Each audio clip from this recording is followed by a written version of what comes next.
Motoristas, ciclistas, patinadores o simples peatones se concentran para reclamar el objetivo de 0 muertes en carretera. Este año 107 personas han perdido la vida en accidentes dentro de nuestra comunidad, la última esta misma madrugada. Hoy se celebra el Día Mundial en recuerdo a las víctimas de tráfico.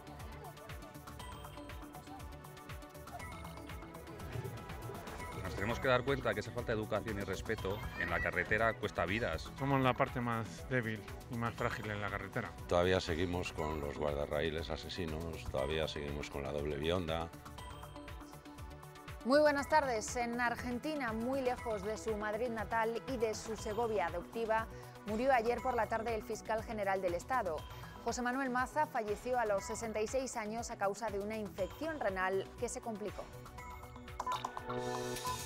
Participaba en Buenos Aires en la Asamblea de Ministerios Públicos cuando empezó a encontrarse mal y tuvo que ser hospitalizado.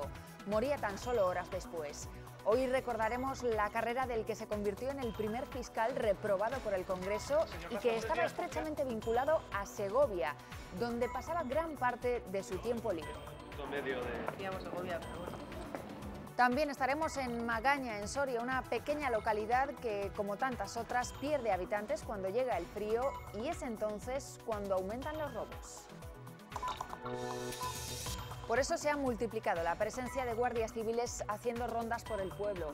El alcalde les pide que conozcan a los vecinos y así sepan detectar antes algo extraño. Los propios agentes también piden colaboración ciudadana, aunque aseguran que los robos que han sufrido no se pueden considerar algo excepcional. Después de casi 60 años sobre los escenarios, en su última gira asegura que sigue estando loco por cantar.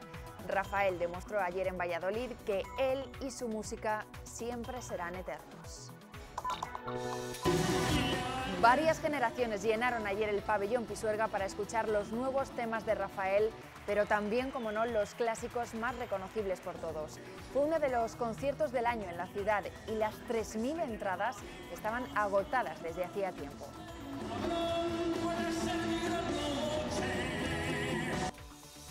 Tiempo monótono todavía mañana, cielos despejados o con muy pocas nubes, temperaturas también sin cambios, con un ligero ascenso que notaremos sobre todo en las horas centrales del día.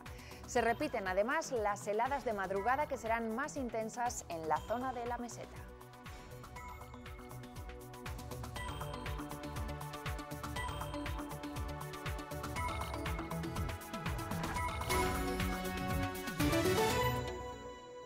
El fiscal general del Estado murió ayer en Buenos Aires a consecuencia de una infección renal aguda. José Manuel Maza tenía 66 años. Su mandato, de tan solo este último año, ha estado marcado por sus firmes decisiones en la crisis de Cataluña y por la reprobación en el Congreso por su injerencia en procedimientos judiciales en los que se investigaba al Partido Popular. Ingresó en la unidad de cuidados intensivos por una infección en el riñón que pasó a ser generalizada. El fiscal padecía diabetes, empezó a tener fiebre el viernes y su estado de salud le impidió participar en varios actos previstos en Buenos Aires por la Asociación Iberoamericana de Ministerios Públicos. José Manuel Maza tenía 66 años y la próxima semana cumplía uno al frente de la Fiscalía General del Estado. Su mandato ha estado rodeado de polémica por sus decisiones con respecto a la crisis de Cataluña, querellas por delitos de rebelión y los juicios por corrupción al Partido Popular. Es la primera vez que muere un fiscal general del Estado en ejercicio. Sus funciones las asume el teniente fiscal del Tribunal Supremo hasta que el rey, a propuesta del gobierno, nombre un sucesor.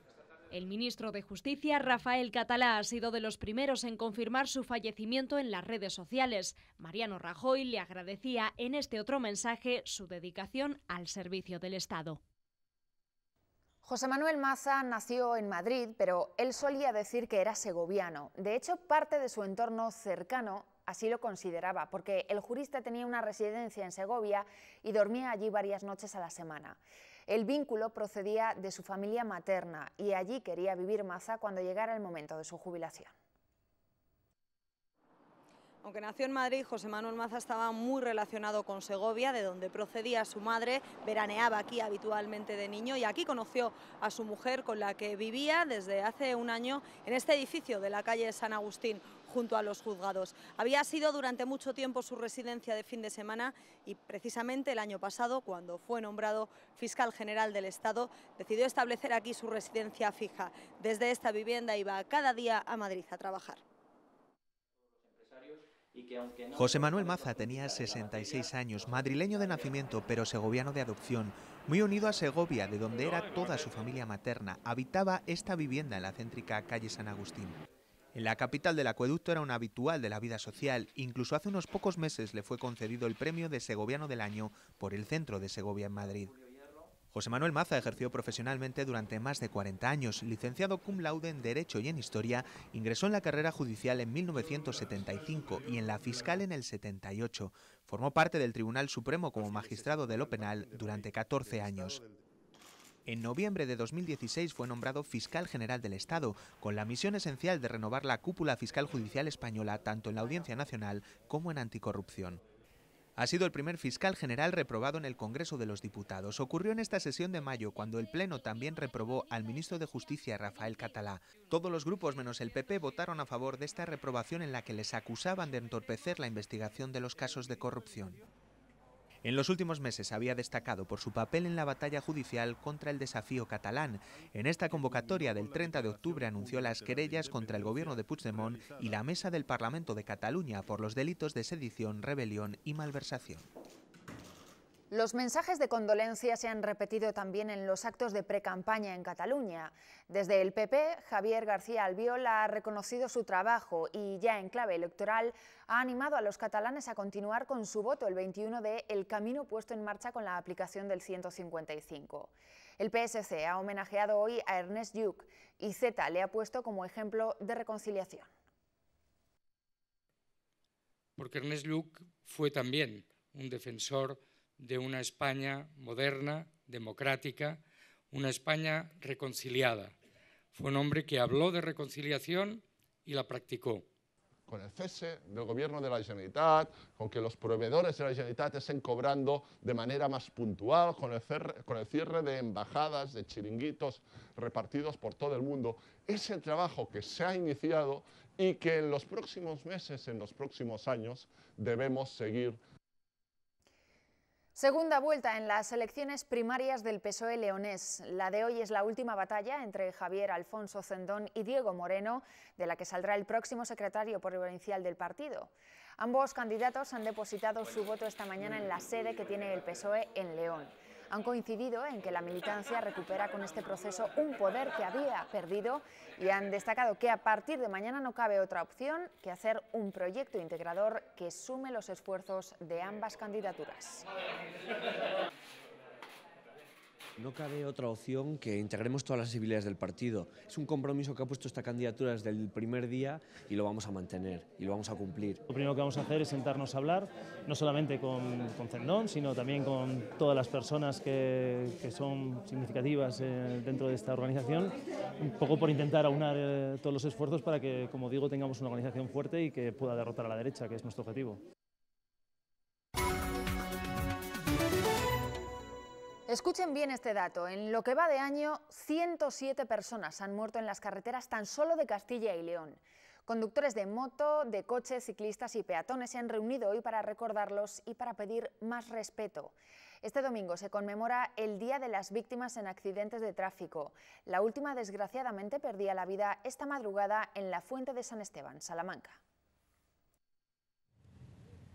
Llegaban en moto,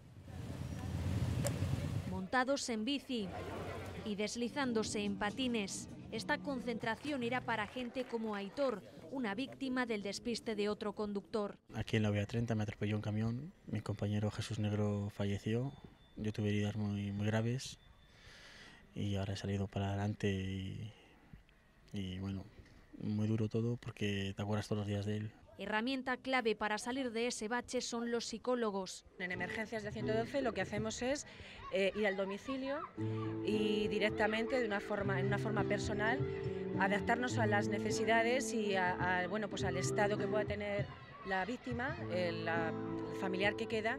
Conductores y también peatones piden desde aquí más educación vial y sobre todo respeto. Te intentas arrimar lo más posible a la derecha, pero sí que ves alguno que no le hace gracia que vayamos por la calzada. Somos la parte más débil y más frágil en la carretera. En la moto somos nosotros, ese chasis. En Castilla y León 107 personas han fallecido en lo que va de año en carretera. En España son 1.800, un 7% más que el año pasado. Todavía seguimos con los guardarraíles asesinos, todavía seguimos con la doble vionda. Con este gesto, soltando globos, recuerdan a cada una de esas víctimas. Desde hace poco más de un mes, una nueva ordenanza en Burgos permite multar a los que alteran el orden público. Esa normativa, combinada con una mayor presencia policial por el casco histórico durante los fines de semana, ha hecho que ya no sea tan frecuente ver a grupos de jóvenes haciendo botellón. Estas medidas se acordaron a raíz de la brutal agresión que sufrió un ciudadano a finales de este verano. Estas imágenes de jóvenes bebiendo en la calle ya no son tan frecuentes en el centro histórico alto de Burgos. Un foco de botellón en el que participaban más de 500 jóvenes, que ahora se está dispersando. Tras la brutal agresión que sufrió un vecino en septiembre, la vigilancia ha pasado a ser continua con una docena de agentes. Se está haciendo un operativo los jueves, viernes y sábados, que abarcan prácticamente toda la tarde hasta muy entrada la noche ya. Estamos hablando de casi las 2, las 3 de la mañana. Una presencia que también es preventiva para informar a los jóvenes, pero pueden ser sancionados si alteran el orden público, tal y como refleja la nueva ordenanza. Los vecinos reconocen que todos estos factores han cambiado sustancialmente el problema. Vienen unos pocos, pero no dan mucha guerra, no hay ruido. O sea, eso sí que ha sido efectivo. Pero por contra denuncian que sigue habiendo actos vandálicos e instan a los jóvenes a ser más cuidadosos con algunas de sus actitudes. Hemos recopilado un montón de material gráfico para que la ciudadanía vea que se siguen produciendo, pero claro, sí se producen en el momento del botellón. ¿Quién los produce? Pues eso ya. Piden también al ayuntamiento que elaboren planes de ocio alternativos al botellón para los jóvenes que siguen reuniéndose masivamente en otros puntos de la ciudad. La localidad soriana de Magaña ha sufrido 3 robos en viviendas mientras los vecinos celebraban sus fiestas locales. Aunque esta época del año es más propicia para los saqueos en los pueblos porque hay menos gente, la Guardia Civil advierte que los cacos no siempre se guían por ese patrón. Magaña ya sufrió un robo de estas características el pasado año a comienzos del otoño. Sus vecinos se sienten seguros, aunque están preocupados. Un hecho puntual, pero que verdaderamente sí hace que la gente se preocupe y estemos un poco más alerta de lo que habitualmente estamos, ¿no? En esta ocasión, los ladrones sustrajeron diferentes enseres domésticos de 3 viviendas utilizadas como segunda residencia. Sí reclamamos, tanto los vecinos como yo, un poco más de presencia de la Guardia Civil, ¿no? de que se hagan ver, de que den vueltas, de que nos pregunten, de que se hagan amigos de la gente que vivimos aquí siempre en el pueblo, porque muchas veces les podemos servir de gran ayuda. La Guardia Civil ha aumentado en los últimos meses el número de patrullas, aunque señalan que, salvo hechos puntuales, las cifras de este tipo de hurtos se mantienen estables. Nosotros apelamos siempre a la colaboración ciudadana, que es nuestra principal herramienta, y además hemos visto la que funciona, que es la que permite, por una parte, que las medidas nuestras preventivas sean más efectivas, y luego desde el punto de vista de la investigación siempre es un buen comienzo para una investigación el tener alguna matrícula, tener alguna descripción. A pesar de estos hechos, la provincia de Soria cuenta con unos índices de delincuencia por debajo de la media nacional. La lucha contra la avispilla del castaño ya tiene una firma oficial que la ratifica. Hoy Junta y Diputación Leonesa han acordado un protocolo en el que se van a invertir más de 200.000 euros para combatir a este insecto tan dañino. La principal medida será la suelta de un parásito en primavera, que es el depredador natural de la avispilla. La próxima primavera, la Consejería de Medio Ambiente de la Junta de Castilla y León procederá a la primera suelta del depredador natural de la avispilla del castaño. Esta será la principal medida del Plan de Acción para el control de esta plaga que se ha firmado dentro del marco de la Feria de Castañicultura del Bierzo y que contará con un presupuesto de 210.000 euros en los próximos 3 años. Estaremos todos juntos trabajando con dinero público y desde luego que trataremos de incrementar en la medida en que veamos que es necesario, una vez que se libere por parte del Ministerio la autorización del turismo sinensis, para que realmente demos la respuesta que el sector necesite. Además, se pondrá en marcha la producción de castaño dentro del vivero forestal de la Consejería y se controlarán aquellos de titularidad privada para evitar que la plaga continúe avanzando. En el vivero forestal de la Junta de Castilla y León, que tiene mi Consejería de Valladolid, vamos a producir plantas de castaño libres de avispilla, libres de chancro, que vamos a poner a disposición del sector productor de forma muy ventajosa, con un equilibrio respecto a los viveros privados, a los que vamos también a controlar. Se trata de un plan en el que han colaborado las Consejerías de Medio Ambiente y Agricultura de la Junta, la Diputación de León y el Ministerio de Agricultura. Apenas se encuentran boletus en los bosques de Zamora, tampoco níscalos. La falta de lluvia, las altas temperaturas del mes de octubre y la llegada de las heladas conforman el peor escenario posible para la riqueza micológica. Sin embargo, la provincia zamorana es una de las pocas que no renuncia a su exposición anual. Más de 100 especies se han conseguido reunir en esta muestra frente a las 400 de otros años. Están prácticamente en toda España anulando las exposiciones, no encuentran especies y nosotros hemos prácticamente peinado toda la provincia de arriba abajo y es mucho para un año tan malo como este, que prácticamente vas al campo y no encuentras nada. Tienes que buscarlas debajo de las piedras, debajo de los árboles, donde puedes prácticamente.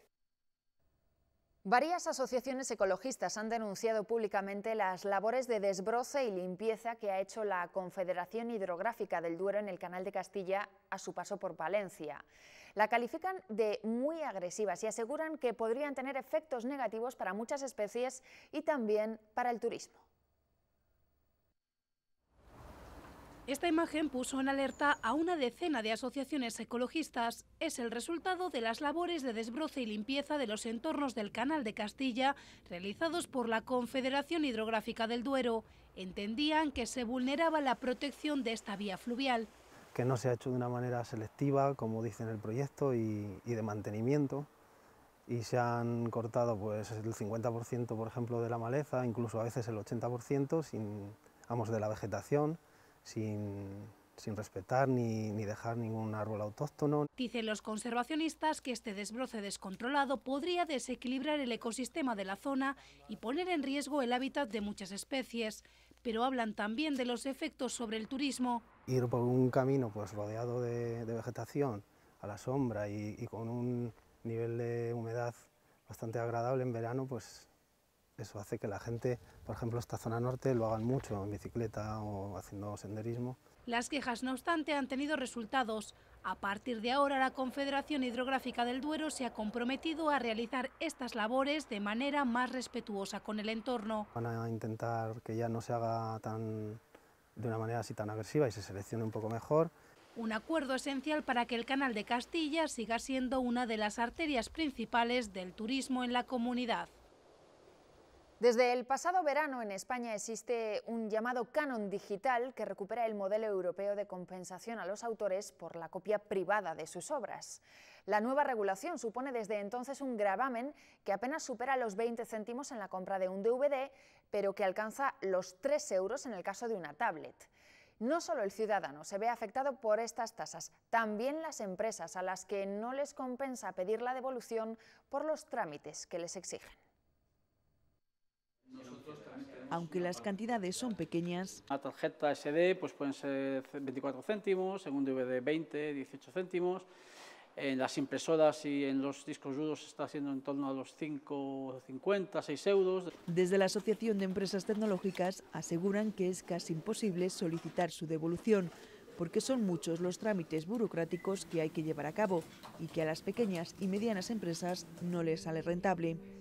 Simplemente el poner a una persona a hacer las labores o las gestiones de recuperación de esa tasa no compensa, te va a consumir un coste mucho mayor, con lo cual estás realmente indefenso, es decir, vas a pagar una cosa que no te corresponde sí o sí.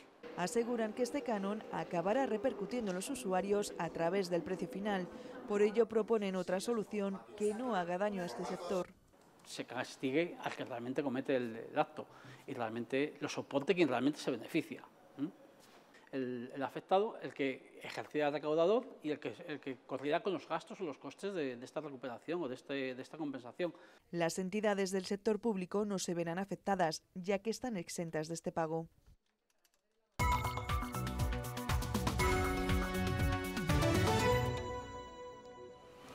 Más de 4.000 personas han participado en Valladolid en esta marcha solidaria para dar voz a la diabetes. La organizaba la Asociación Diabetes Valladolid con el objetivo de fomentar el deporte. El ejercicio físico y una alimentación sana ayudan a prevenir la aparición de diabetes tipo 2. En España, un 14% de personas padecen esta enfermedad y la mitad ni siquiera lo sabe. Por eso es fundamental visibilizarla para conseguir un diagnóstico precoz.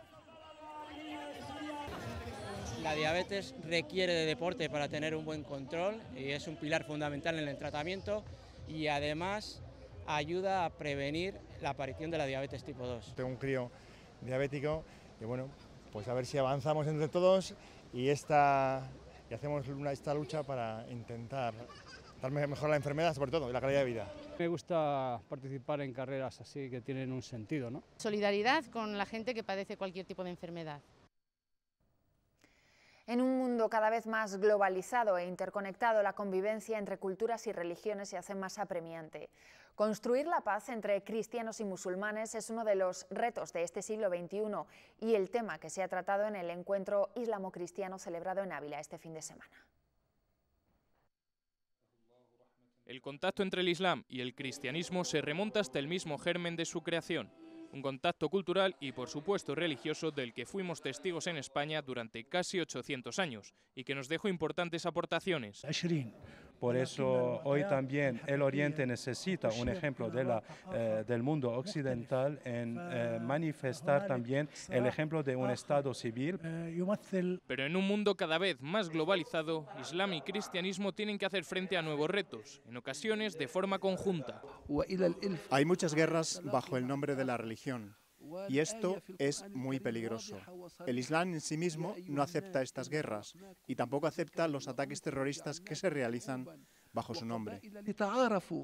Porque las guerras y los atentados en nombre de la religión suponen uno de los primeros problemas que se deben afrontar desde la fe en estas creencias. Preservar la sociedad, el hombre, el ser humano, de todos estos males que están pasando en nombre de la religión. Unas conclusiones que se obtenían en el encuentro islamo-cristiano celebrado en Ávila, bajo el título Construir la paz. Un encuentro que nacía de la amistad entre el obispo de Ávila, Jesús García Burillo, y el muftí de Biblos, cuya relación es un buen ejemplo del entendimiento.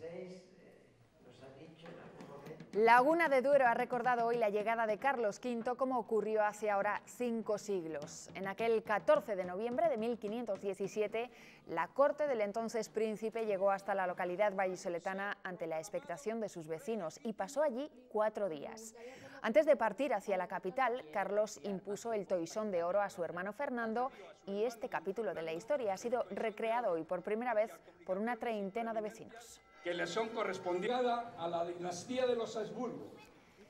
Es un trabajo que para muchos sería más bien un sueño hecho realidad. Viajar, escribir y cobrar por ello, claro. Es la figura del travel blogger, un viajero que escribe en Internet y que se ha convertido en un referente a la hora de potenciar una comarca o un destino concreto. En Medina de Pomar, en Burgos, hemos estado en el primer encuentro de estos amantes de los viajes en Castilla y León. Ser amante de los viajes y de contárselos a cuantas más personas, mejor. Te tiene que gustar contar cosas, escribirlas, luego lleva mucho trabajo detrás. Así se define un travel blogger, un viajero que comparte sus experiencias a través de Internet. Y para nosotros Twitter, Instagram, Facebook, pues la verdad es que tenemos un retorno muy importante. Medina de Pomar acoge el primer encuentro de estos blogueros en Castilla y León para aprovechar desde las merindades las ventajas que ofrecen estos profesionales. Es muy importante aprovechar todos los recursos posibles porque somos una comarca pequeña, rural, en la que la capacidad financiera para afrontar determinados proyectos de promoción pues es muy limitada. Por suerte hay blogs para todos los gustos. Es un blog en el que los contenidos de foodies, contenidos en el tema también de compras. Sobre todo lo que intentamos hacer es el enfocar el destino de una forma un poco diferente. Nuestro blog está enfocado a viajes de bajo coste, ¿no? Y en un principio nos definimos como mochileras y la verdad es que nosotros viajamos por todo el mundo. Ahora toca que estos 30 viajeros prediquen las virtudes de esta comarca más allá de las fronteras burgalesas. Avión Club es el nuevo libro del periodista Carlos Santos, un relato ambientado en los 80, en un bar de Madrid, donde también vivieron su particular movida. Historias de la calle, de la política, de la cultura o incluso sexuales. Reivindica que esos años no solo se vivieron en el Rocola, también en el resto de España. Para contarles esta historia necesitamos un bar, más rápido que estamos en la tele. Se llama Avión Club. El cartel, un efecto, ¿por qué no?, ochentero, a ver, unas copas, botellas, algún taburete y, fundamental, un piano. También, ¿qué tal un poco de música? Bares, qué lugares tan gratos para conversar. Me parecía que era un ambiente adecuado, un bar para contar una historia donde el progreso económico y el progreso social se entremezclaba con el ejercicio de la libertad individual. Pero allí había políticos, allí había parlamentarios, había escritores, taxistas, carniceros, falangistas, comunistas. Vamos, que había de todo. Pero a este libro, Carlos, le falta un narrador. Vamos a poner que es el pianista. No tenía más remedio que indagar en un personaje que a mí siempre me fascinó, que era el pianista César Martínez, que tocaba allí, y que en sí mismo de alguna manera es un resumen de la historia del siglo XX. Y ahora cuéntanos las historias que se entrelazan, porque no solo la movida se vivió en la famosa Sala Rocola, ¿no? No, transcurrieron en cada uno de los bares de cada uno de los 8.050 municipios que había entonces en España. Los 80 eran algo más que Alaska y Almodóvar. Pues ya lo saben, si todavía siguen pensando que ustedes se quedaron fuera de esa movida, en su carta a los Reyes escriban a Avión Club una historia de los 80.